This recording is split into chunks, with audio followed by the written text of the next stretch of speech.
Alright, so we were just in town doing some shopping, and they said some severe weather was moving in, and I drove the car into the garage and I was like, well, that's odd. How come the light on the garage door opener isn't on? And just like that, we lost power. So now it's coming down pretty good. We'll have to see what's going to happen here. Alright, so we survived the outage here.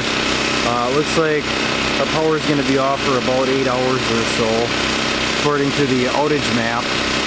I just hooked up the LP or the propane here because the gas I got in there is about from January, I'm guessing, when I last drained it, and it was just missing and misfiring.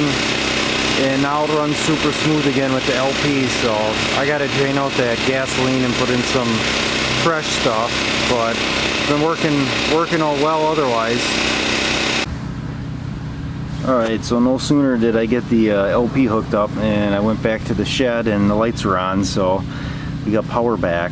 So that's ahead of schedule, which is good, because now our air conditioning will work.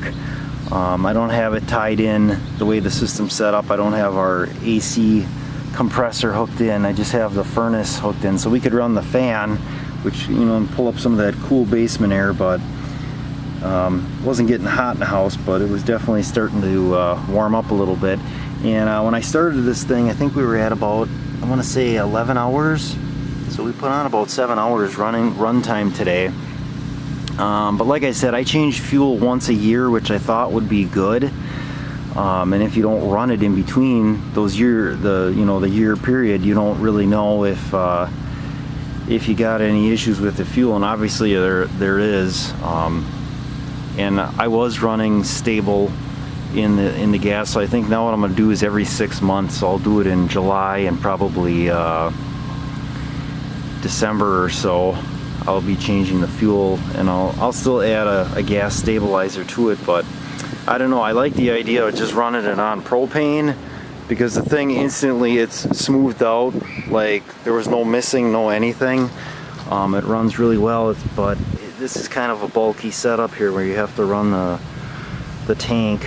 The line is oversized because that's for natural gas, so you can run either natural gas or propane. And my gas meter is right here, so I could hook on and get a natural gas hookup, but there again, you got to run a hose. I like the idea of this being somewhat portable. That, and then you're tied to the grid. If something goes down for some reason with the natural gas pipeline, then you have no way to have electricity again. So it's nice to have the gasoline backup option or whatever. So I'm not sure exactly what I'm gonna do with this, but. And besides testing it, I've never used the actual propane as generation for electricity, so it's nice to know that it works if I need it. So what I did to get it going was I shut it down. Actually, I turned the gas off on the gasoline until the engine stopped. And then on the back side here, there's a prime button. So I opened up the gas on the propane tank, and then you just press this. I don't know if I can get that to focus or not. There. You press this little button here, and it actually will allow gas to come through this line. And I just kept holding it down until I smelled gas, and then I went to start it, and it popped right off. And it didn't skip or miss a beat or anything after that. So it's a pretty slick setup, and there's not too much adjusting you got to do. This is kind of how you regulate the amount of fuel on top there. You just kind of dial it in so that it runs nice. That's what I did, at least, and it works.